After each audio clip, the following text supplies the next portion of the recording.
Assalamualaikum warahmatullahi wabarakatuh. Hai mahasiswa sarjana pendidikan guru sekolah dasar dimanapun Anda berada. Pada sesi tutorial mata kuliah metode penelitian, materi merumuskan hipotesis penelitian dengan kode mata kuliah IDIK 4007, teman-teman akan diajak untuk mempelajari video bahan ajar. Saya berharap kajian ini mampu menginisiasi dengan baik, berdiskusi dengan baik saat pembelajaran, dan mengerjakan tugas-tugas tepat waktu karena akan mempengaruhi nilai yang akan diberikan dosen. Terakhir, selamat mengikuti video belajar dan sukses untuk kita semua. Hipotesis penelitian, mata kuliah, metode penelitian, Tuton, Nining Nuraida, SPD, MPD. Adapun bahan kajiannya adalah yang pertama syarat-syarat hipotesis, kemudian menguji hipotesis, peranan hipotesis dalam penelitian, jenis-jenis hipotesis, dan macam-macam hipotesis. Yang pertama, syarat-syarat hipotesis. Hipotesis merupakan suatu pernyataan yang penting kedudukannya dalam penelitian. Oleh karena itulah, maka dari peneliti dituntut kemampuannya untuk dapat merumuskan hipotesis ini dengan jelas. Informasi lain adanya persyaratan untuk hipotesis adalah sebagai berikut. Yang pertama, hipotesis harus dirumuskan dengan singkat tetapi jelas. Yang kedua, hipotesis harus dengan nyata menunjukkan adanya hubungan antara dua atau lebih variabel. Yang ketiga, hipotesis harus didukung oleh teori-teori yang dikemukakan oleh para ahli atau hasil penelitian yang relevan.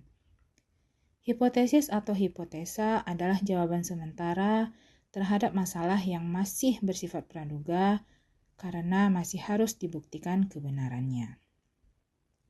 Baik, berikutnya adalah menguji hipotesis. Seorang peneliti cenderung untuk menerima atau membenarkan hipotesisnya karena ia dipengaruhi bias atau prasangka.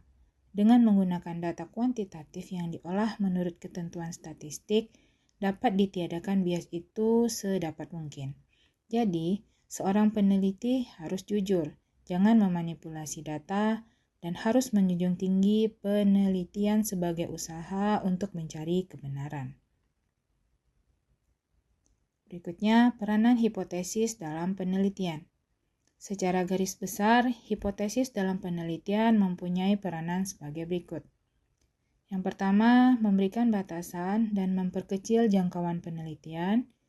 Yang kedua, memfokuskan perhatian dalam rangka pengumpulan data.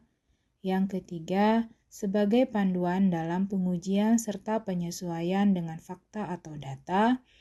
Dan yang keempat, membantu mengarahkan dalam mengidentifikasi variabel-variabel yang akan diteliti atau diamati. Dari hipotesis peneliti, menarik kesimpulan dalam bentuk yang masih sementara dan harus dibuktikan kebenarannya atau hipotesis, sebagai titik tolak atau arah dari pelaksanaan penelitian. Berikutnya ada jenis-jenis hipotesis. Nah, hipotesis secara umum itu ada dua.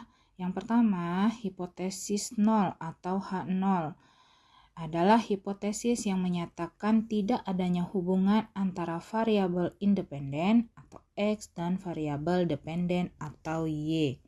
Artinya, dalam rumusan hipotesis yang diuji adalah ketidakbenaran variabel atau X mempengaruhi Y. Misalnya, tidak ada hubungan antara warna baju dengan kecerdasan mahasiswa. Yang kedua, hipotesis kerja atau H1 adalah hipotesis yang menyatakan adanya hubungan antara variabel independen atau X dan variabel dependen atau Y yang diteliti. Hasil perhitungan H1 tersebut akan digunakan sebagai dasar pencarian data penelitian. Dan yang terakhir adalah macam-macam hipotesis. Yang pertama ada hipotesis deskriptif. Nah, hipotesis deskriptif merupakan jawaban sementara terhadap masalah deskriptif, yaitu yang berkenaan dengan variabel mandiri. Yang kedua, Hipotesis komparatif adalah dugaan terhadap perbandingan nilai dua sampel atau lebih.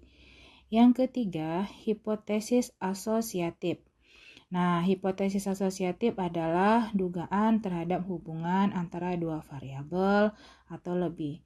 Hipotesis asosiatif merupakan salah satu dari macam-macam hipotesis. Itulah tadi materi mengenai perumusan hipotesis. Semoga teman-teman semua dapat memahaminya dan selamat belajar. Assalamualaikum warahmatullahi wabarakatuh.